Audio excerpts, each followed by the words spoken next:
বন্ধুরা, আপনাদের জন্য আজকে কোনো রকম আধ্যাত্মিকমূলক ভিডিও বানাবো না।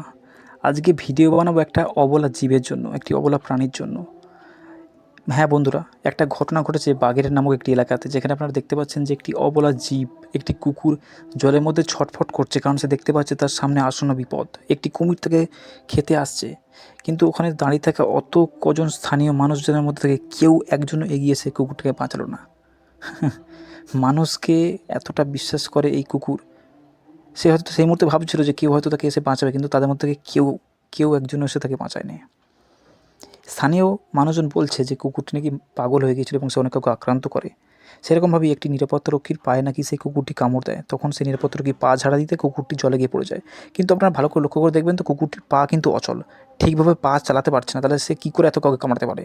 প্রশ্ন এখন একটাই, যে কুকুরটি সত্যিই পাগল ছিল, নাকি স্থানীয় মানুষজন নিজেদের দোষ ঢাকার জন্য এরকম একটা মিথ্যে প্রচার করছে? হ্যাঁ সত্যি, যদি এই অবলাটা কথা বলতে পারতো তাহলে হয়তো বলতে পারতো, কিন্তু সে এখন তো না ফেরার দেশে চলে গিয়েছে। আর কি করে সে সব কথা বলবে? প্রশ্ন একটাই বন্ধুরা, আমরা কি প্রকৃতই মানুষ? দুটো হাত এবং দুটো পা এবং মানুষের মতন চেহারা হলে কেউ মানুষ হয় না। মানুষ হতে গেলে মনুষ্যত্ব দরকার থাকে, যেটা হয়তো অনেকের মধ্যে নেই। ভগবানের কাছে একটি প্রার্থনা করি, ও যেখানে থাকুক যেন আত্মা শান্তি পায়, আর এরকম দুঃখজনক এবং বেদনাদায়ক মৃত্যু যেন পৃথিবীতে আর কখনো কারণ না হয়, এইটাই কামনা করি ঈশ্বরের কাছে। ওম শান্তি।